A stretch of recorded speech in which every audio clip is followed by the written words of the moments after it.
Okay, good afternoon. It's Valerie Milano from the Hollywood Times, senior editor, and I am so happy that these ladies made time today for us with their film, The Uncanny, and they're here in California. We got a lot of film festival circuits going on yet again, and I'm going to go ahead and let them introduce themselves. So if you would, please. Hi, I am Marie Laurin, and I am the producer, executive producer, co-writer, and leading lady of the Uncanny. And I'm Clara Gabrielle. I'm the co-writer and director of the Uncanny. And it's my daughter, by the way. We're Good. Yeah. Good for you. I'm glad you told me that because I didn't know. Oh, yeah, we're mother-daughter team. Wonderful. Okay, well, I'm trying to get my daughter involved, so this is a good way. Little inspo for her. Yes, because we both love psychological thrillers, so I've got to show her the film, and this is our good intro. Yeah. Excellent. How did this film come about? Well, I've been an actress in my youth, a long time ago, and due to life circumstances, I had to get out of acting and get a steady job, steady income, because I became a single mom. And Clara was a child actress. She was Julia Roberts' baby boy in Still Magnolia. And I started working as a mental health counselor because I had a college degree in sociology, and I thought it would be like just 2-3 years and go back to acting. And I just got sucked in the whole thing, and I loved it and worked at it for 20 some years. And when my parents passed away about 6-7 years ago, I realized life is short, and I decided to go back to acting. And we decided to create our own opportunities instead of waiting for the phone to ring, because as you know, for me as an actress of a certain age, it's not easy in Hollywood. And I went back to acting classes, and my mentor Anthony Montes encouraged me to write my own material, and I decided to write the Uncanny, which was supposed to be a short. And I pitched the idea to my boyfriend, who used to be a film editor, Mike Schulte, and he said, "This is not a short, this is a feature." I'm saying, "No, I can't. I never wrote. No, there's no way. No, I can't do it." And I did it, and I asked Claire to help me out to write it, and we just flew with it. You know, ignorance is bliss, right? Yeah. We were clueless. We had no idea nothing. We were both, actresses, and it was an unbelievable experience. Clara? I was just gonna say I'm not feeling very well today, so I'm gonna let her do most of the talking, if that's it. Okay. There's really not much more to add. We both, we agreed that it had to be a feature. There was no way it could be a short for the kind of content that was involved. And so, I also had a background in acting, but I was hoping to start working behind the camera more. So it was just a great opportunity for us both to collaborate and put something together. We started writing the script in 2016. Oh my, yeah, that's a while ago. It is a while ago, and actually on a Halloween night, 2016, I thought, love it. We need to do some footage, because we will never be able. It's a micro budget movie. We can't afford. We used to live in Alhambra and South Pasadena, next to it, at phenomenal decor. So we had a little crew of 4 people with black magic camera, and we went around the neighborhood asking people permission to do little footage, getting all the Halloween footage. In the film, the beautiful Halloween footage at the end, that was shot that night in 2016, and then we went from there. So I had written the end of the film first, and then we went backward and built it on and on and on and on, and we both wrote it together. She would write a scene, I would write a different one, a different part of the house, and then we would switch our computer and, do notes. And then the next thing you know, we have a feature script. Yeah. Oh my goodness. So do you get trick-or-treaters there on Halloween at your home? There's not very many. No. It was a good thing we were still in Alhambra at the time, because we wouldn't be able to get the same footage up here. Yeah, we moved. The original script was written in a different house, different architecture, Would have very completely dark. changed the style of the film. Craftsman Yeah. bungalow, very eerie. And then we moved in this beautiful sunlit Spanish style house. So our whole color palette changed for the film, and you know what I mean? We had to adapt to the change, and we actually liked that because depression and mental illness is always portrayed in hues of grays and blues, overtone, and having worked in mental health, and I mean, all the time you don't know, people hide how they really feel, you know, you and hide behind superficial elements. and as we were writing, we decided to go for pastel colors, candy-like. Mhm.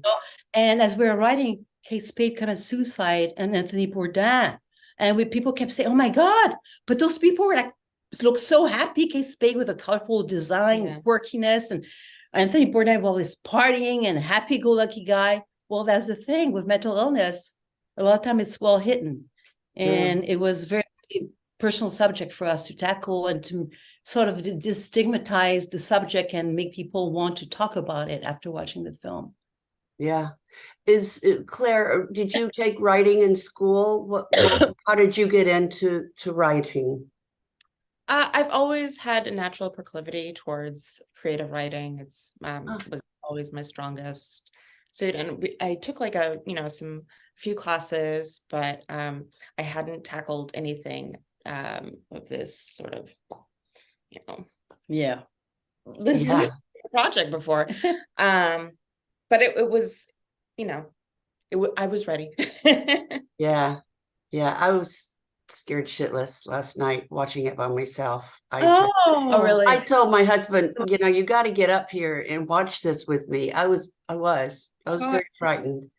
I love it. Are y'all surprised? Are y'all surprised at me saying that? Well, we are sort of, I mean, we've seen a gazillion time in post-production, which is brutal. As an actress to watch yourself in post, to look at the raw footage, and oh my God, let's not even go there. But my boyfriend who plays my hookup in the film, the guy in the film, like Zouzou, was the editor, and he lives with us. And I would go interesting. I would go in the man cave every day and look over his shoulder and give me my advice. Of course, I know nothing about editing. But how interesting. Yeah. It's always interesting to see what the audience takes from it too, especially because the expectations of horror are so varied. So many people really, when they think of horror, all they think of is slasher films, graphic. And this film is really, it's not that. It's much more psychological, and it's really borrowing from older traditions of horror, with Gothic and some of the 60s, 70s psychological aspects. So some people just it just doesn't hit them the same. And then a lot of people also, I think they really, for them it's more of the drama. They really emotionally connect to it, and they're really moved. This is, I mean, we were very, very blessed to get in terrific film festivals, going to Paris, London, living the life, and winning quite a few awards. That was wonderful. But the most beautiful elements to it, it's people afterward who come with tears in their eyes, and they say, can I hug you? You made a movie about me, about how I feel. And we thought only women would love the film, because no, men love it too. Yeah, many men love it. What do you do with beard and tattoos? And like, this is great, right? Love it. Yeah. Like that. That's very special to us. For sure. Barge in with no regard for her personal space or feelings, What is the significance behind this behavior? That's a very good question. My goodness. Wow. I think there's a couple different elements. I mean, I don't know that we were conceiving of it exactly that way. One of the things was just that we really wanted to get the sort of that atmosphere of when you move into a new neighborhood. Sometimes depending on the neighborhood, you'll just have all these people that just either they really want to greet you, or they're just nosy, or so we wanted to capture that. Especially in Altadena, people are so, oh my in God, many different welcoming. communities, yeah. And then the other aspect too was I was really I was really taken by the way, as I was saying, those sort of 1960s, 70s films, and sometimes these characters will come in and they almost seem like red herrings, because they come in and then like you never see them again, or they and they just introduce themselves, and then but then there's no through line for the rest of the film, right? And it kind of like throws the audience off. But at the same time, I think I don't know, it's more, in a way, more evocative of real life, right? You meet all kinds of people that don't seem to pertain to like one element, one part of your story. So it captures more of a realistic life. And I think it also, for me, it's unnerving a little bit. Like, it's this element of danger that you don't really know, where the danger could be coming from, but there's an undercurrent of it. For me, it was a contrast. I was fascinated by the contrast of Zouzou going more and more in the rabbit hole inside herself, and people just boom, boom, boom, boom, like in Alice in Wonderland, when she falls down and all those characters keep popping in. That's a great because I love elements of fairy tales in the film. Yeah, we had to find a way to, because we were portraying someone with mental health issues, and particularly with depression, and that's a very hard type of character to write, because there's no action, right? And so you have to find ways to make them take action, even if that means kicking someone out, right? Right. So that was the other part, is to signify and to show how disconnected from the world she was trying to be, and how much other people were trying to connect to her, right? I was going to talk about the binge eating. Like, describe the sleep eating scenes. Like, what possesses her to binge eat? Did y'all have a reason for that in writing? A lot of the film is based on things that happened to us. I mean, obviously, there's a character we know is never experienced. I won't spill the beans, but a lot of the things in the film where things I experienced or friends of mine did, or the characters in the film are based on people we know really well. And when I work as a mental health counselor, therapeutic behavior specialist in residential treatment facilities, we had kids on Ambien. It's amazing how the kids in foster care are drugged. That's a whole different ball game that will tackle my next project. And I remember a teenager would get up in the middle of the night because I would use to do the night shift, just like, hello, no, and go in the fridge, open the fridge, and just with the hand, just like stuff her face. And that always stayed in my mind. And Zouzou is, taking Ambien. We couldn't say it because, copyrights, but when she sees all the pills and all that, she takes sleeping pills because she's so overwhelmed by the trauma that she witnessed, which did not happen to me, but happened to friends of mine. And we were also, we were writing about women and beauty standards. And so that's a huge part of it for many women, is their relationship with food, and what they are willing to show other people, or even show themselves, in terms of levels of privacy and denial. And also with Zouzou, because of what happened, there's a great sense of emptiness inside of her, that she's grieving. Ooh. So the food to me was a symbol of filling the void, constantly replenishing, filling the void she's experiencing, cannot cope with. Yeah. Good point. Well, the Uncanny expertly, it balances between comedy and thriller. Yes. What was the process like to work with both of these themes simultaneously? I think it was the writing process that required the most thoughtfulness, once we got into the actual production, there's just no more time to really think about if this is going to work or not. You know what I mean? You just got to do it. Because everything is lined up and there's just no way. And we had no rehearsal, by the So- way. No, not zero No, rehearsal for the no. film. Everything was 1-2 takes. Yeah, But we could afford it.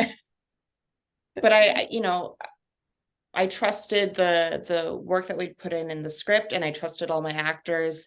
I was familiar with really the majority of them, and I knew their work.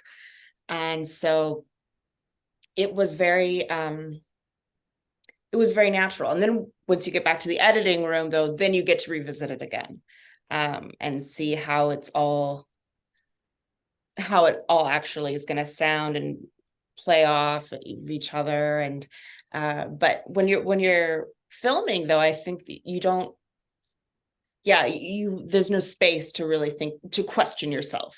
When the crew is laughing, though, that's a good sign. Yes, right? absolutely. Yeah. And I'm so proud of my cast, because quite a few cast members never acted in their life before. Never. Really? Did that on purpose. We mix Yes, professional yeah. actors with people who never acted before. One of them is my neighbor from across the street, for example. Oh, My great. one friend and did some plays in high school, but he never acted otherwise. And we love that. And I think they really did great. Yeah, they did. Great. Tell the difference. My neighbor is Uncle Tyndall, the creepy guy. Uncle Duncan. Uncle Duncan, that the video on the dolls. He comes The in YouTube video, yeah. Yeah, he's my neighbor. What a trip. Great, right? Yeah. I know. That you used that. He walked into a New Year's party and we're like, At our house, and we looked at him and we you are the guy we've been looking for. Wow, I funny? love it. That's Yeah. great. And so has everybody seen the movie now? All your cast? not everyone. Not actually. everyone, because we have No. quite an international cast. Yeah, we And had people crew. from all over I the mean, place. it was like all continents, 7 languages were spoken on the set, I think. It was amazing experience. And I'm so proud of my cast and crew, because it was hard. Shot in 15 days, 1 or 2 takes. We were, period, costumes, dogs, kids. It was intense. We were like, I had bronchitis throughout the film. I mean, it's just like, it all fell in place together like magic, you know? Good for y'all. That is so great. This is just so great to meet you. And I want to know about your next project. And I'm sure you can't say a lot about it, but it sounds amazing as well. Oh, thank you so much. We're know. thrilled to It's have met wonderful you to and meet you. the opportunity Yeah. to share our love about our film with you. And yeah, Yes, you yes, so yes. Yes. Okay, well, I'm gonna let you get on with your day, and thanks again. We're gonna be promoting the Uncanny, and I just appreciate you again, and I'm just so glad for Patricia and your time that you're giving me today. So look forward to meeting you out there at these film festivals. I'm sure we'll bump into each other. You know it. All right. Thanks, ladies. Thank you. Have a wonderful weekend. Bye-bye. You too.